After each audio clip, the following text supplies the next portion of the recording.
Salut Daniel, Salut. merci d'avoir accepté mon invitation.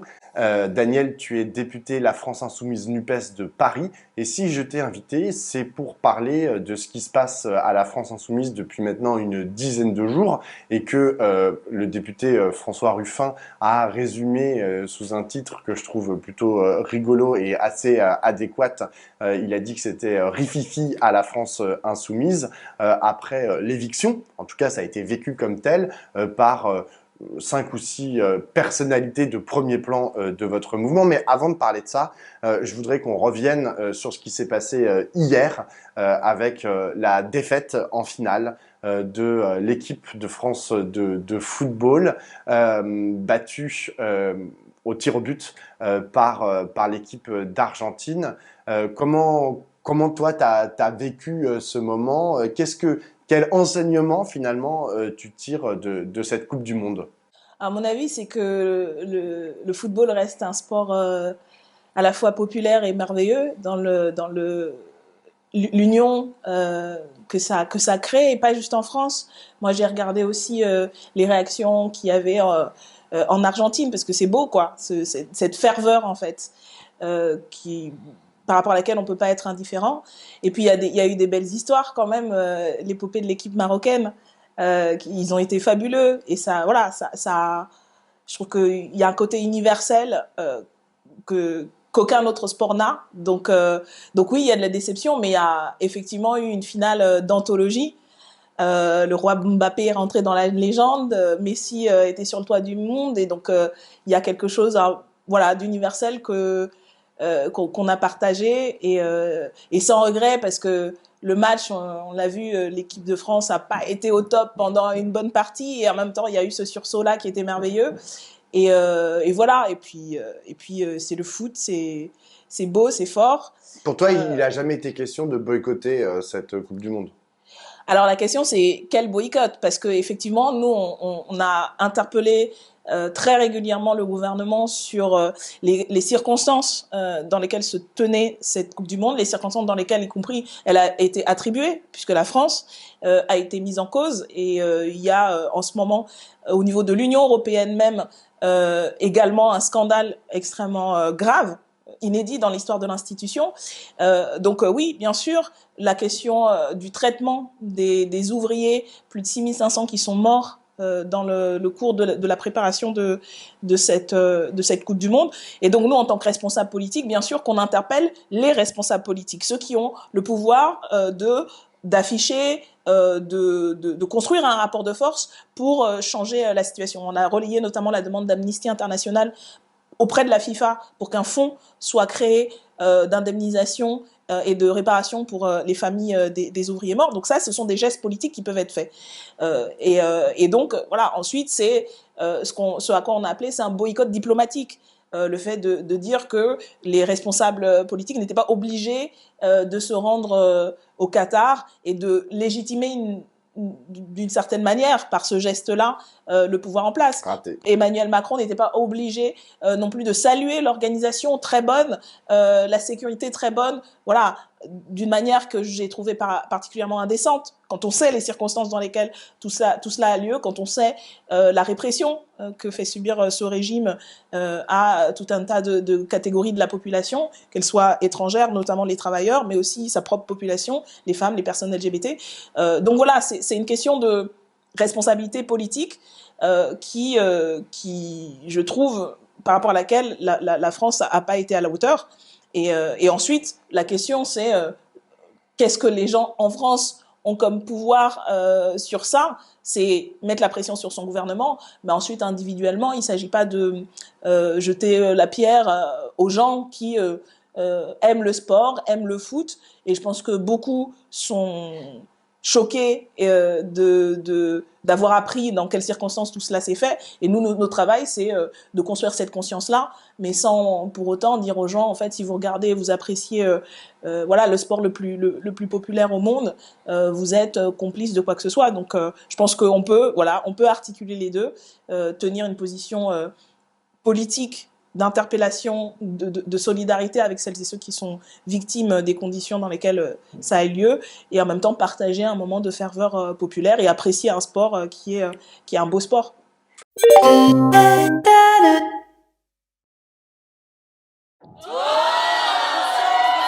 Et je remets le son.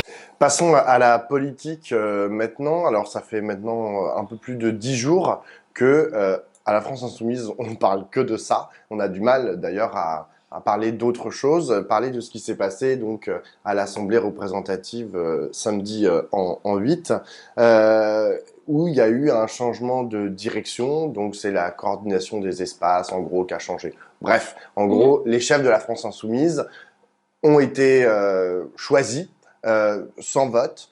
Ça a fait beaucoup de remous parce qu'il y a des gens qui se sont sentis écartés, à commencer par François Ruffin, Clémentine Autain, Éric Coquerel, Alexis Corbière. Ils ont pris beaucoup la parole dans la presse pour expliquer leurs sentiments, mais aussi du coup critiquer la démocratie interne à la France insoumise. Comment toi tu te situes par rapport à ça? Est-ce que tu trouves ça normal, par exemple, d'avoir en gros virer ces personnalités qui sont quand même des personnalités importantes de la France insoumise?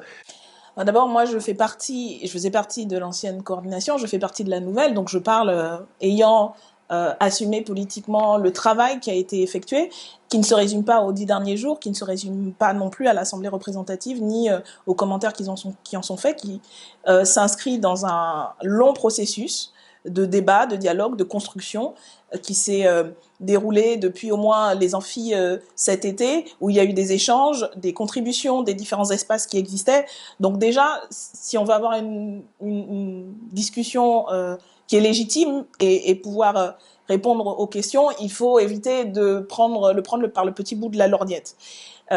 Et même au-delà de ces longs mois de travail et de réflexion sur, en gros, comment notre mouvement est utile, notre combat social est utile à notre peuple, parce que c'est ça le point de départ de la réflexion. Je tiens quand même à le rappeler. Nous, on a réfléchi avec les camarades sur les responsabilités que nous avons aujourd'hui dans une période de crise intense, d'inégalité, de violence sociale, économique, d'irresponsabilité écologique. C'est ça qui a tout le temps guidé notre réflexion dans une telle période, avec une telle brutalité du pouvoir.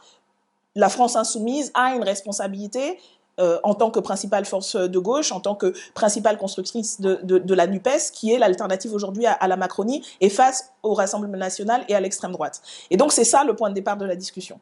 De ce fait, comment est-ce que notre mouvement se redéploie pour permettre de répondre à la situation et devient un outil encore plus efficace pour arriver à ce qu'on n'a pas réussi jusqu'à présent, c'est-à-dire construire une majorité populaire qui ait les moyens de mettre en œuvre ce programme-là. Voilà le cadre et le contexte de la discussion. Et ça s'inscrit aussi sur quand même un constat qui, malgré les limites, le fait qu'on n'y soit pas arrivé, est tout de même un constat plutôt positif. C'est-à-dire qu'on est passé en 2016 d'un mouvement qui partait quasiment de rien. Il y a eu le Front de gauche avant, mais quand on lance la France insoumise, c'est un objet politique non identifié qui se construit exclusivement autour d'une campagne présidentielle où on a 17 députés, un peu sans on avait l'objectif de gagner, mais 17 députés, ça change la configuration. Ça nous a amené aussi à changer le mode de fonctionnement du mouvement. C'est déjà dans cette période-là, 2017-2018, qu'on fait évoluer la forme.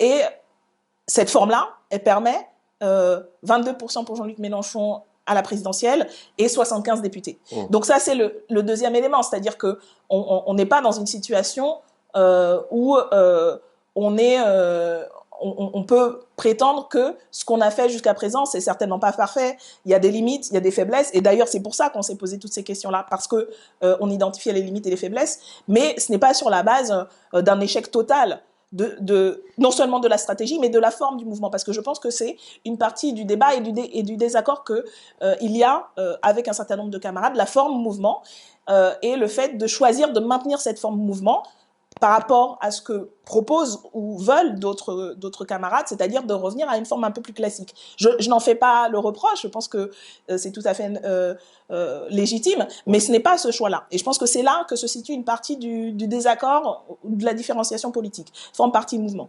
Et quand tu dis forme mouvement, je comprends en fait que tout est tourné vers l'efficacité et l'utilité pour le peuple, comme tu l'as dit, mais est-ce que ça doit nécessairement se faire au détriment de la démocratie interne, de l'existence en fait, de la possibilité de, je sais pas, de courant, de motion, je sais pas quoi, comme dans d'autres partis. C'est-à-dire des gens qui pensent pas exactement la même chose. Comment vous leur faites une place que la ligne, qui pensent pas la même chose que la ligne de la direction. Comment est-ce que vous pouvez leur faire une place en fait dans votre mouvement? Mais s'il n'y a pas de démocratie interne. En fait, moi, je récuse l'idée qu'il n'y aurait pas de démocratie interne dans la mesure où on ne conçoit pas la démocratie uniquement comme le vote. Voilà. Je ne pense pas que la démocratie se résume par le vote. Le vote est important, le vote, il sert, c'est un outil, ce n'est pas une fin en soi, c'est un outil. Mais l'inverse, c'est vrai ou pas? Pour permettre le débat, pour permettre de prendre des décisions quand il y a besoin d'en trancher. Et pour autant, moi, j'estime que ce qu'on a construit avait déjà, et dès le départ, un mouvement en fait inclusif où il y a une diversité de points de vue. Quand vous regardez que ce soit l'ancienne coordination et surtout la nouvelle, il y a une diversité d'expériences, de profils politiques. Donc voilà, déjà l'idée que ce serait une ligne et une direction, non. Enfin, moi, je viens d'un courant en particulier. Vous avez des gens comme Francis Parny qui vient du courant communiste. Vous avez des gens comme Aurélie Trouvé, pas du genre ni soumise, ni courtisane, ni quoi que ce soit. C'est quand même des personnalités affirmées. Voilà, donc il y a cette diversité-là. Et l'autre chose auquel j'adhère pas comme manière de concevoir, c'est que y aurait la ligne de la direction. Non, la France insoumise, elle a toujours été, et quand on a écrit la feuille de route, on est parti du bilan et de ce qui est censé être le plus largement partagé. En même temps, ça ne veut pas dire qu'on est 100% d'accord. Et je pense qu'au cours des 5 dernières années, et même bien avant, beaucoup se sont d'ailleurs réjouis de voir qu'il y avait, réjouis de manière bienveillante ou malveillante d'ailleurs, qu'il y avait des différenciations, des individualités qui ont toujours eu leur place dans le mouvement. Mais là, ils ont l'impression de ne plus l'avoir. Mais je tiens d'abord à rappeler que, à une exception, qui est celle d'Éric Coquerel, mais Éric Coquerel qui a participé au processus, il faisait partie de l'ancienne coordination. Mais à l'exception d'Éric Coquerel, aucune des personnes qu'on entend beaucoup dans les médias ne faisait partie de la précédente coordination. Oui. Donc il n'y a pas d'éviction. Ces mêmes personnes font partie... Mais ils ont demandé à rentrer dedans. Ces mêmes personnes font partie du groupe parlementaire, du bureau du groupe parlementaire, d'où la direction du groupe parlementaire. Or, le groupe et sa direction sont une partie de la direction du mouvement. Je veux dire, au jour le jour, c'était déjà le cas avec les 17, ça l'est encore plus avec les 75, y compris dans le cadre de l'intergroupe NUPES. Mais que fait le groupe, si ce n'est prendre des décisions politiques au jour le jour, prendre des décisions programmatiques? À chaque fois qu'on dépose une proposition de loi, ça s'engrange et ça alimente notre programme. Et donc ça, c'est une direction. Et dans cette direction-là, il y a Clémentine Autain, il y a François Ruffin, il y a toutes ces personnalités-là qui sont, pour l'un, Alexis Corbière, vice-président du groupe, c'est pas rien, tout de même, et chacun et chacune a sa place. Donc ce n'est pas vrai de considérer que dans ce qu'est la France insoumise de manière large, et pas simplement voir par le petit bout de la lorgnette de la coordination et le rôle qu'elle a, que les gens sont exclus. C'est pas vrai. Aujourd'hui, Clémentine Autain fait toute une série de meetings contre la vie chère et c'est une tête d'affiche. Donc ce n'est pas vrai. Moi, je récuse l'idée que qui que ce soit a été exclu. Le groupe et la direction du groupe, c'est-à-dire son bureau, est une partie de cette direction. Ce que nous avons pensé autour de la coordination, c'est un cadre différent. Effectivement, différent de ce que c'était avant, lors de la précédente période, et différent de ce qu'on a l'habitude. Effectivement, moi, en tout cas, dans les discussions que j'ai eues avec les autres camarades, et ce à quoi on est arrivé au bout d'un long processus de discussion, c'est l'idée de dire que cette coordination, elle devait se donner des tâches précises et concrètes pour l'animation du mouvement. Mais ce n'était pas la direction, ce n'est pas là que se concentraient toutes les décisions politiques et stratégiques. D'abord parce que le groupe a une autonomie et qu'à aucun moment, il n'est possible d'ailleurs ni souhaitable que cette coordination impose quoi que ce soit au groupe. Donc vous voyez bien qu'il y a un autre centre de pouvoir et de décision autonome, qui ne peut pas être indépendant, mais qui est autonome. Et quand nous sommes arrivés à l'idée de dire justement, et ça ne se résume pas qu'à des individus, mais quand nous avions été interpellés, par exemple, par Aymeric Caron, qui a rejoint la France Insoumise dans la campagne non populaire, qui est un député, mais qui est membre d'une organisation qui est associée, qui s'appelle Rêve. Il nous a dit, moi, en fait, j'ai besoin d'un espace pour discuter autre que la discussion du groupe. Quand nous avons eu des échanges avec Jérôme Le Gavre, qui fait partie du POI, qui est une organisation en tant que telle. Donc, voilà, il y a l'existence de ces forces-là, de ces sensibilités-là. Donc, on voit bien que d'abord, ça ne se résume pas aux individus, quelle que soit leur valeur. Et donc ça nous a interpellés. On dit, en fait, comment on gère ça? Comment on gère justement cette diversité-là? Et c'est pour ça qu'on a arrivé à la proposition qui est de constituer un conseil politique, où on propose, on élargit, au lieu de réduire, on élargit justement la focale en disant, on va proposer à ces forces, qui sont nombreuses, le POI, Rêve, gauche éco-socialiste, qu'elle est attachée d'une certaine manière Clémentine Autain, Picardie Debout, qui est le parti de François Ruffin, on va leur proposer de participer à ce cadre-là, justement, qui permet aussi d'avoir les discussions stratégiques, etc. Donc, en fait, on a ouvert, enfin, on n'a pas réduit. Alors, après, pour celles et ceux qui ont une conception très partie, l'idée qu'il n'y a pas de bureau politique unique où se décide tout est un peu étrange. Mais moi, j'assume que, oui, on essaie de construire quelque chose d'un peu atypique, de différent de d'habitude, qui est certainement pas parfait. On va voir, on teste. Et ce qu'on a dit aussi, et on a dit dès le début, on se donne un mandat d'1 an. On fera le point à la prochaine assemblée représentative qui aura lieu en juin. Donc, c'est pas non plus... on n'est pas là pour 10 ans. De toute façon, on n'a pas 10 ans devant nous. On en a même peut-être pas 5. Donc, et voilà, et on fera le bilan. Moi, j'entends hein, le débat parti-mouvement. Le débat mouvement, mais du coup, comment on fait? Une des questions, juste concrètement, pour dire, une des questions qu'on s'est posées et auxquelles on a été confrontés par rapport aux demandes des camarades, parce que là aussi, la manière dont on a conçu la coordination, c'est pour répondre à des besoins. On part des besoins de la période, de la classe et des camarades. Il y avait la question du financement des actions autonomes. Il a été question à un moment donné de mettre en place des cotisations. Beaucoup de camarades disent voilà, il faut des cotisations. Mais le concept de cotisation, c'est un concept très lié à des partis politiques qui, de mon point de vue, en fait, crée une limitation en fait. Or, le principe de ce mouvement-là, c'est d'abaisser au maximum ce qui a besoin pour s'engager dans la politique. Donc, pas de cotisation, mais ce qu'on a réfléchi, c'est une contribution financière qui permet à des gens qui ne sont pas à la France Insoumise de nous soutenir tout de même. Et donc, en fait, à chaque fois, on est parti de ces questions-là. Une autre question, c'est la question de la formation, qui est fondamentale, parce qu'on a besoin, en fait, que plus de camarades, justement, une des grosses limites de cette coordination, c'est qu'il y a beaucoup de députés. Mais il y a beaucoup de députés parce que beaucoup des cadres, ce qu'on appelle des cadres, voilà, des militants engagés, sont devenus députés. Et donc, il y a besoin de rééquilibrer, mais ça ne va pas se faire du jour au lendemain. Donc, on a besoin de former des gens qui seront en capacité aussi de prendre des responsabilités qui ne sont pas des députés. Et donc, on met un gros focus sur la formation. Donc ça, bien sûr, c'est des questions politiques, mais ce n'est pas des enjeux de débats stratégiques ou de désaccords, ou alors qu'on me dise que on est contre, ou je ne crois pas que qui se soit exprimé soit contre le fait d'organiser la formation. Ouais. Le contenu des formations, oui, il faut en discuter, mais on en discute aussi bien à l'Assemblée nationale, on en discute dans les groupes thématiques, etc. Donc, en fait, voilà la démarche. Je pense que, outre le débat de fond qu'il y a par rapport au débat parti-mouvement et au débat mouvement, mais du coup, sous quelle forme, comment est-ce qu'il évolue, il y a d'autres débats politiques et il faut pouvoir se le dire. Il y a le débat de la présidentielle.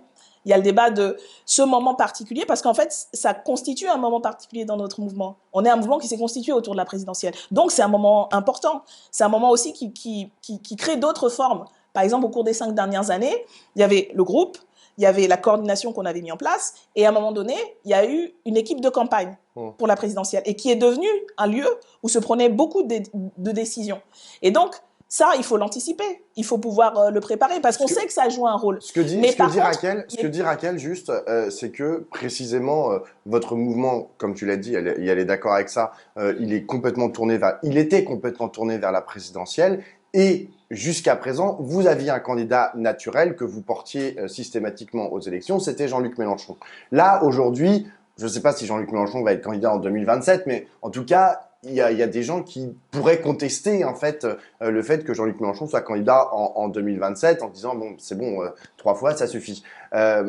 Est-ce que c'est pas ça aussi le problème? C'est que, en fait, à partir du moment où il n'y a plus Jean-Luc Mélenchon, c'est-à-dire il n'y a plus, comme il l'avait dit lui-même, la clé de voûte au mouvement gazeux, du coup, vous devez organiser les choses différemment. Oui. Et c'est ce que dit Raquel. Raquel, elle dit il faut qu'on passe du mouvement juste présidentiel autour de Jean-Luc Mélenchon, où on était très efficace et très utile au peuple, comme tu dis, à un mouvement où, en fait, peuvent s'exprimer différentes façons de voir les choses. Et aujourd'hui, et parce que j'ai interviewé Raquel la semaine dernière et c'est ce qu'elle m'a dit. Elle m'a dit aujourd'hui, la forme que l'on a, la forme de notre mouvement, ne permet pas en fait l'expression de ces sensibilités différentes. Donc je redis ce que j'ai dit. Ce n'est pas vrai que dans ce mouvement, il a jamais été empêché l'expression des sensibilités différentes. Ce n'est pas vrai. Enfin non, mais formellement, hein, c'est pas vrai. Je veux dire, Clémentine Autain, François Ruffin ont toujours eu leur singularité et ont construit y compris leur image politique sur le fait de ne pas être d'accord. Moi, je pense des fois de monter un peu les choses pour exister. Mais bref, ce n'est pas vrai. Moi, je fais partie d'une sensibilité qui est d'une histoire politique qui est différente de par exemple Jean-Luc Mélenchon ou d'autres, ou Alexis Corbière. Je n'ai pas, en fait, je n'ai pas l'habitude d'exprimer, parce que ça fait partie aussi de ma formation politique, dans les médias, les différences d'appréciation que j'ai, parce que je pense que ça ne se joue pas par médias interposés, qu'il faut avoir des débats internes, mais je pense que les camarades qui me connaissent et avec qui je milite savent que j'ai toujours exprimé mes points de vue, etc. Ce qu'il dit, c'est que donc justement, ce cadre de débat interne n'existe pas. Ou en tout cas, qu'il est très difficile, que le groupe, tu m'as parlé du groupe parlementaire, n'est pas suffisant, en fait, pour avoir un débat. Ils trouvent que, genre, c'est pas un lieu adéquat. Exactement. Et ils aimeraient bien qu'il y ait d'autres cadres pour pouvoir discuter. Mais exactement. Mais c'est exactement la réflexion qu'on a eue et c'est pour ça qu'on propose le conseil politique. Pourquoi est-ce qu'on propose un conseil politique? C'est pas un gadget. Je veux dire, nous, on n'est pas à ce point, ou pervers, où on a tellement rien à faire qu'on va se dire on va créer quelque chose qui ne servira à rien, ou à part nous prendre 2, 3 heures, 4 heures de temps supplémentaire. Non, on crée un conseil politique précisément pour ça. Pourquoi est-ce qu'on met en place, et on a décidé de repenser par exemple l'Assemblée représentative comme un cadre de travail avec des délégués départementaux qui ont un mandat clair de la part des coordinations départementales et sur lesquels voilà, on s'applique à discuter des campagnes, discuter de la stratégie. On a eu, lors de l'Assemblée représentative, pour celles et ceux qui l'ont suivi, un débat par table et en plénier sur la campagne des retraites. Voilà. Le groupe a par ailleurs aussi des discussions sur la campagne des retraites. Donc dans ces deux lieux, on discute de la campagne des retraites. Et il faut aussi faire en sorte que dans le conseil politique, et de fait le conseil politique va discuter de la campagne des retraites. Donc on répond précisément à cette demande-là.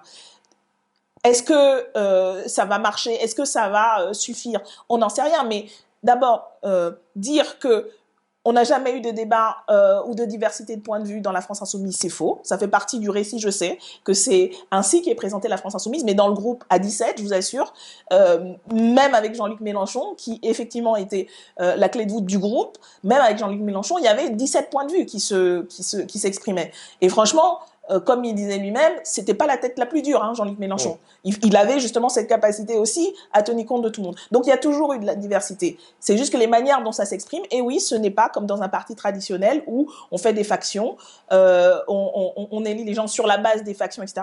Parce qu'en fait, ce qui nous rassemble, ce n'est pas ça. Encore une fois, ce qui nous rassemble, c'est un objectif politique tourné vers l'action. Donc oui, on constitue et on construit des outils dont on pense que ils répondent à des besoins et surtout, ils doivent servir à l'action politique. Donc pas de congrès, il y a des voix qui demandent un congrès de refondation avec des votes, etc. de la France Insoumise. Ça, tu l'écartes complètement. En tout cas, moi, c'est pas ce que j'ai envie de construire. J'ai pas envie de construire un parti avec un congrès, avec justement cette logique-là. Je ne la méprise pas. J'ai fait partie d'organisations politiques qui avaient ces logiques-là.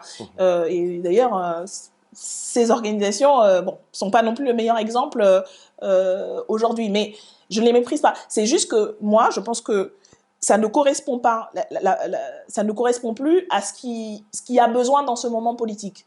Et j'ai l'impression, et des retours qu'on a suite au travail aussi sur l'Assemblée représentative, en fait, il y a beaucoup de questions que se posaient les camarades, notamment sur la formation, notamment sur le fonctionnement des GA, sur la coordination départementale. Les réponses qu'on apporte, en fait, elles répondent à beaucoup de questionnements. Pas à tous, effectivement, pas à tous. Mais pour moi, en tout cas, le mouvement tel que je le crois utile, tel qu'il doit s'améliorer, c'est sur, c'est sur cette forme atypique, et on assume qu'elle soit atypique. Et juste, et tant pis pour ceux qui ne sont pas d'accord. Bah, bien sûr, mais c'est pas tant pie. Enfin, je veux dire, là, je réponds à ces débats-là. Quand on a des discussions avec ces camarades-là au sein du groupe ou du bureau, on y répond.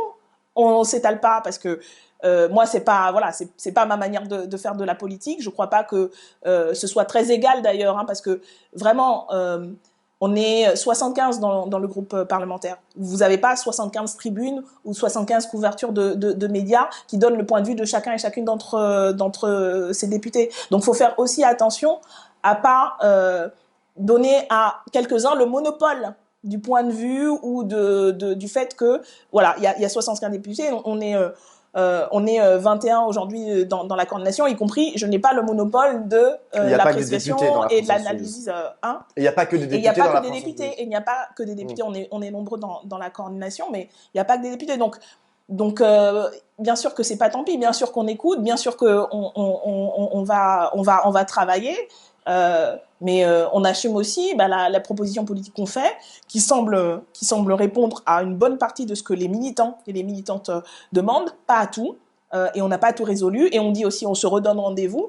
Donc j'ai pas l'impression d'avoir une attitude l'attitude fermée, recroquevillée qui est dépeinte aujourd'hui, et je trouve que pour le coup c'est particulièrement injuste, voire insultant dans la manière dont on parle des gens, pas juste moi, mais militante depuis quelques temps maintenant, d'être réduite à une courtisane ou à la lieutenant de Mélenchon, ou quelqu'un, en fait, voilà, Mélenchon est derrière qui des pantins. Je trouve que c'est particulièrement injuste et insultant. Donc ouais, cet état d'esprit-là, pour le coup, il n'est pas constructif. Mais c'est pas le nôtre en tous les cas.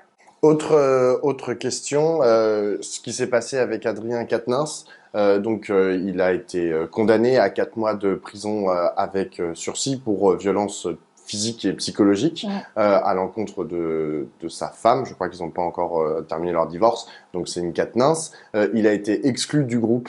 Il a été voté son exclusion du groupe parlementaire de la France Insoumise pendant 4 mois, avec obligation de faire un stage. Pour mieux appréhender les questions des violences sexistes et sexuelles.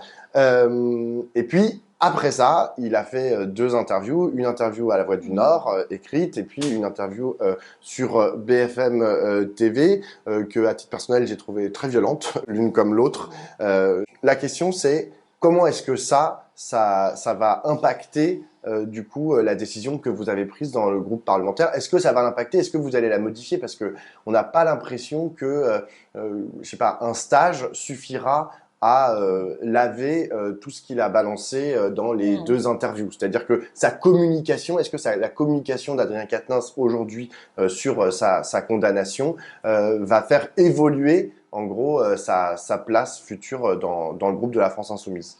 D'abord, je veux rappeler, c'est important parce que ce n'est pas rien, et ça a été aussi un long processus, le fait que le groupe a pris une décision. On a organisé un débat, justement, pour permettre que tous et toutes puissent s'exprimer, parce que, encore une fois, au-delà de celles et ceux comme moi, qui avons un peu une parole médiatique, il y a 75 personnes dans ce groupe, des hommes et des femmes qui ont des parcours de vie, des expériences politiques, syndicales, associatives, qui comptent, et qui comptent aussi dans la manière dont chacun et chacune appréhende cette question, qui est une question politique, qui est une question vis-à-vis de notre programme, la question de la lutte contre les violences faites aux femmes, la question de notre rapport à la justice, une forme d'humanisme, notre compréhension de, voilà, quand quelqu'un commet un acte qui doit être sanctionné, mais il y a un enjeu de réhabilitation, de réparation. Donc voilà, c'était une question complexe et difficile. Et moi, je veux redire à quel point je suis fière, je l'ai écrit dans un tweet, je suis fière du travail qu'on a fait et qu'on a accompli parce que c'était pas simple. Voilà, y compris parce que c'est des choses qui arrivent du jour au lendemain, qui a sidéré tout le monde, qui a pris tout le monde au dépourvu. Et donc, c'est aussi un traumatisme pour le collectif que nous venions à peine de constituer. C'est un tout nouveau groupe.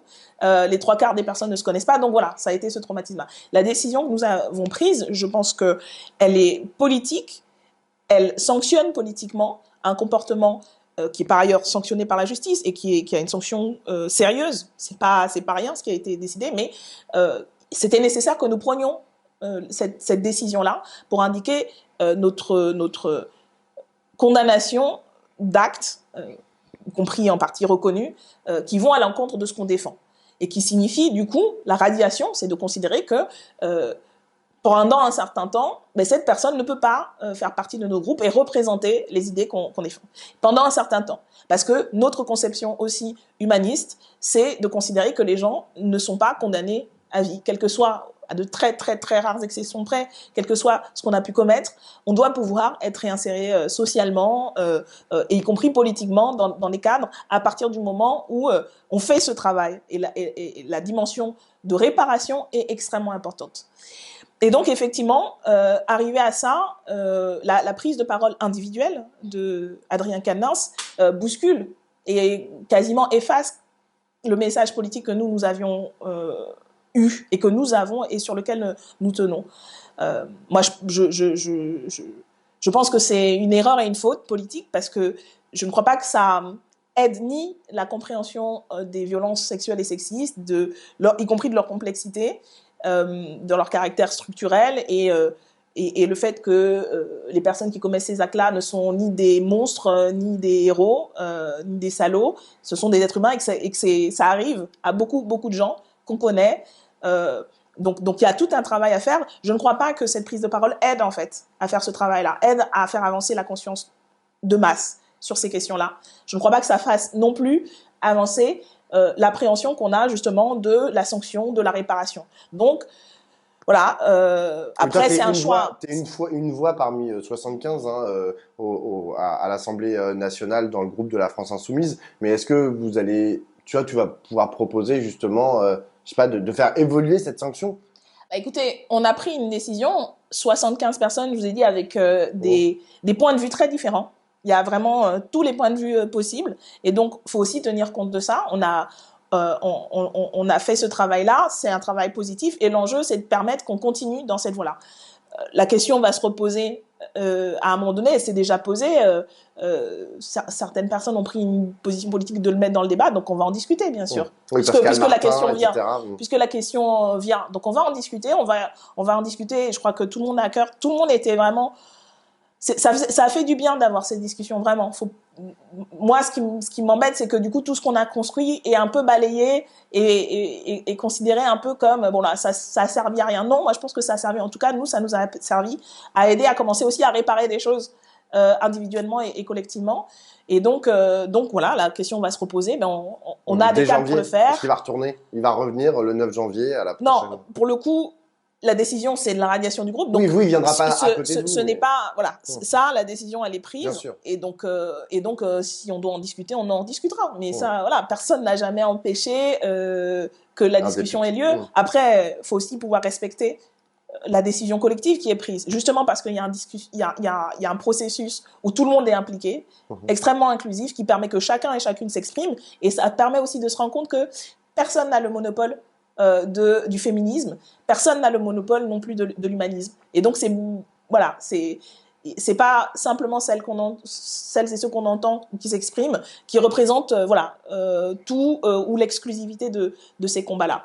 Donc voilà, va falloir reprendre ce travail, va falloir reprendre et continuer de manière encore plus déterminée la question, même si c'est plus dur parce qu'on est moins audible.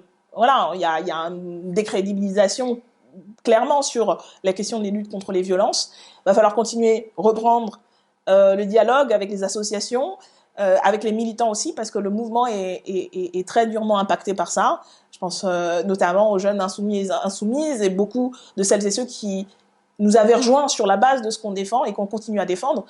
Donc voilà, c'est nos tâches et nos responsabilités politiques dans les semaines et les mois à venir. Et je crois que tout le monde a un cœur à ça. Après, voilà, on contrôle pas et on n'est pas pour le coup responsable puisqu'on a fait le choix de faire cette sanction de l'expression, voilà, de quelqu'un qui pense ainsi certainement se réhabiliter ou laver son honneur. Mais voilà, ça c'est un choix pour le coup individuel.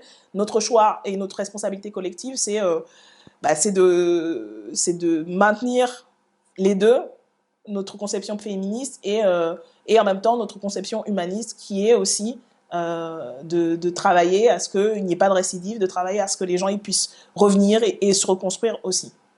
J'ai une dernière question, Daniel. C'est sur la NUPES. Ça fait maintenant plus de 6 mois, 7 mois presque, que voilà, cet accord de la nouvelle Union populaire écologique et sociale a été signé par 4 partis, et plus d'ailleurs. Enfin, il y a aussi des plus petites composantes.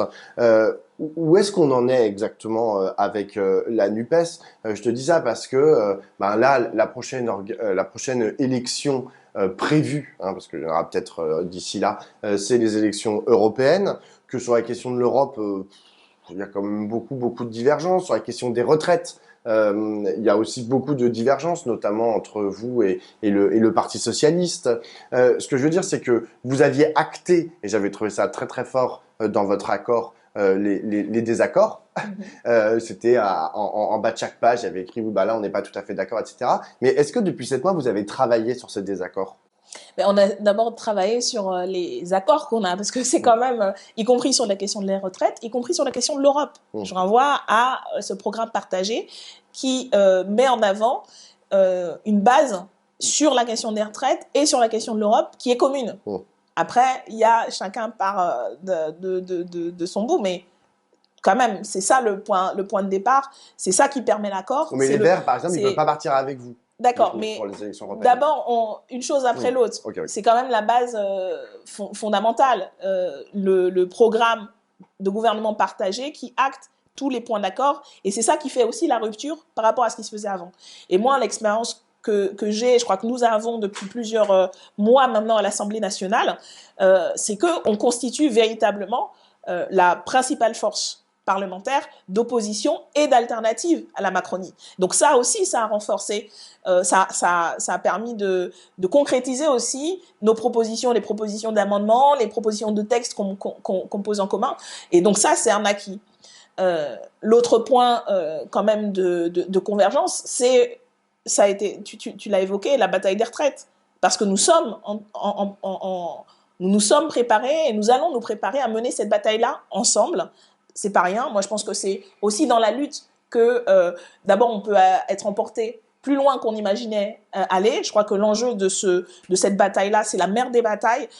Ça peut être un tournant dans un sens comme dans l'autre, et ça peut aussi, je veux dire, clarifier pour certains qui sont peut-être frileux sur telle revendication, qui s'imaginent que c'est inaccessible, etc. Les mouvements, moi, je crois à ça. Je crois que les mouvements, des fois, les gens vont plus loin que les politiques.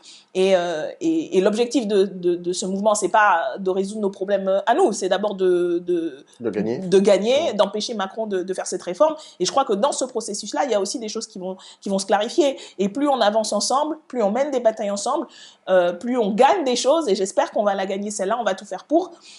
Plus c'est aussi, en termes de responsabilité, chacun et chacune doit se poser la question de, avec tout ce qu'on a réussi à faire, l'espoir qu'on suscite, la confiance qu'ont les gens dans la lutte, dans notre capacité à proposer une alternative, est-ce qu'on va remettre en cause tout ça et on va reculer pour des raisons de tactique? Voilà, de tactique ou d'opportunités électorales, etc. C'est incompréhensible. Si je puis me permettre, c'est incompréhensible. Si je puis me permettre, c'est pas que des raisons tactiques.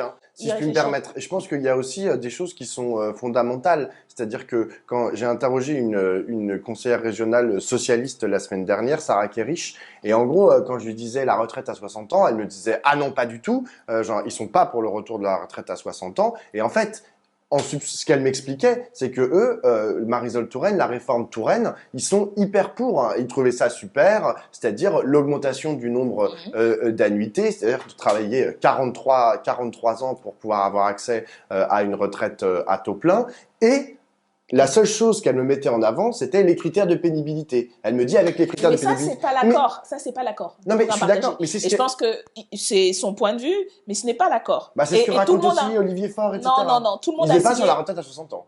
Tout le monde a signé un programme où il est dit l'objectif c'est la retraite à 60 ans. D'accord? Nous la France Insoumise, il n'y a pas voilà, la retraite à 60 ans, 40 annuités, on sait comment le faire, le financer et on va continuer à argumenter là-dessus. Mais l'accord sur lequel l'ensemble des députés de la NUPES s'est fait élire, se sont fait élire, c'est l'objectif de la retraite à 60 ans. Donc après que les uns et les autres croient que c'est possible, imaginent, etc. Soit. Mais ça, pour le coup, il faut aller expliquer aux gens qui ont voté pour vous que vous revenez sur votre accord. Parce que l'accord, il n'aurait pas été possible s'il n'y avait pas eu ça. Pour nous, c'était une ligne rouge. Donc, chacun est devant aussi ses responsabilités. Après, moi, je ne fais pas de procès d'intention. Je sais que le travail qui est fait en ce moment même au sein de la NUPES, l'intergroupe parlementaire, c'est sur la base d'une opposition à la réforme de Macron. Et là-dessus, on va se batailler ensemble, on va, j'espère, gagner ensemble, et ça change aussi le rapport de force. C'est pas aussi, enfin voilà, les programmes, ils n'existent pas en soi. C'est aussi par rapport à une situation, à une urgence sociale, et le sens des responsabilités des uns et des autres, de dire est-ce que vous allez dire aux gens, aujourd'hui, 25% des hommes les plus pauvres sont déjà morts à 62 ans. Voilà. Donc c'est ça ce projet de société. Je ne crois pas. Je ne crois pas que la majorité des socialistes, ni que la majorité des gens qui votent socialistes pensent que, comme projet de société, on peut accepter l'État, le statu quo. Voilà. La question, c'est est-ce qu'on a les moyens de faire autrement? Oui. On regarde comment, on en discute sérieusement, on fait les calculs et on convainc et on se convainc. Et moi, je pense qu'on peut se convaincre. Et surtout, la lutte, la bataille, voilà, clarifie aussi un certain nombre de choses, change le rapport de force, et c'est ça l'objectif. Mais tu vois, il y a aussi une conception différente en fait de la politique. Quand tu parles, toi, tu me parles beaucoup des intergroupes, des députés, etc. Sauf que le Parti socialiste aujourd'hui, c'est effectivement quelques députés, mais c'est surtout beaucoup d'élus sur le territoire, à la fois des maires, des conseillers municipaux, des conseillers régionaux et que sais-je. Et que eux, je sais pas en fait quelle relation en fait vous avez avec eux. Parce que moi, comme je t'ai dit tout à l'heure, j'ai interviewé une conseillère régionale socialiste. J'ai pas interviewé une députée socialiste. Et c'est peut-être ça aussi. Tu me dis à l'intergroupe, voilà, on discute vachement. Mais est-ce que vous discutez par exemple aussi avec les maires socialistes, avec les conseillers municipaux socialistes? Je suis députée de la 17e circonscription, 18e et 19e. J'ai des discussions avec le joindre. Non seulement les maires, mais aussi les élus.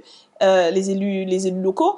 Nous, quand on a proposé, par exemple, d'organiser des assemblées de circo, c'est justement pour faire vivre la NUPES sur le terrain. Nous en avons eu une qui s'est déroulée d'ailleurs dans le local du Parti communiste dans le 19e arrondissement, où il y avait des militants socialistes, communistes, ELV, etc. Donc, voilà, ça se construit en avançant.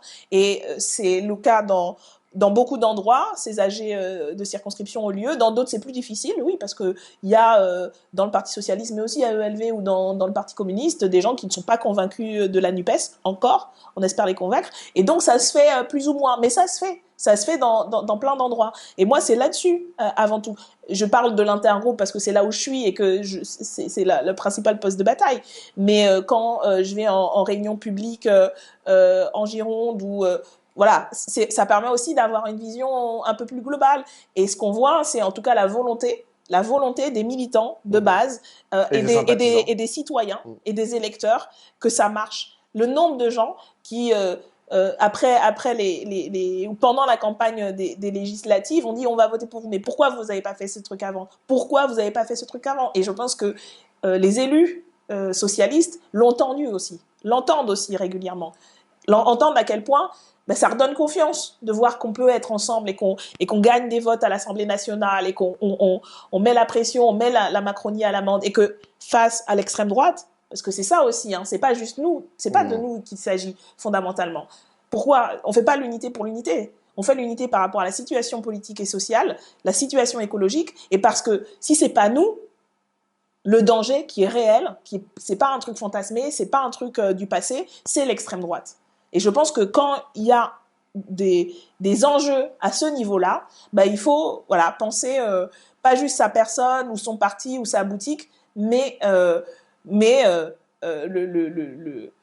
la bataille qui se joue est plus grande et plus importante que voilà, l'existence identitaire des uns et des autres. Et on est à un moment, à un tournant, effectivement. On est aujourd'hui en capacité de changer la donne. Et voilà, et c'est à cette aune-là, je crois que chacun doit réfléchir et prendre ses responsabilités. Et moi, on va dire, l'optimisme de la volonté fait que je crois que la lutte, le rapport de force sociale, les exigences de la situation et l'intelligence collective auront raison des réticences, des doutes, et qu'on peut y arriver, quoi. Merci beaucoup, Daniel. Merci.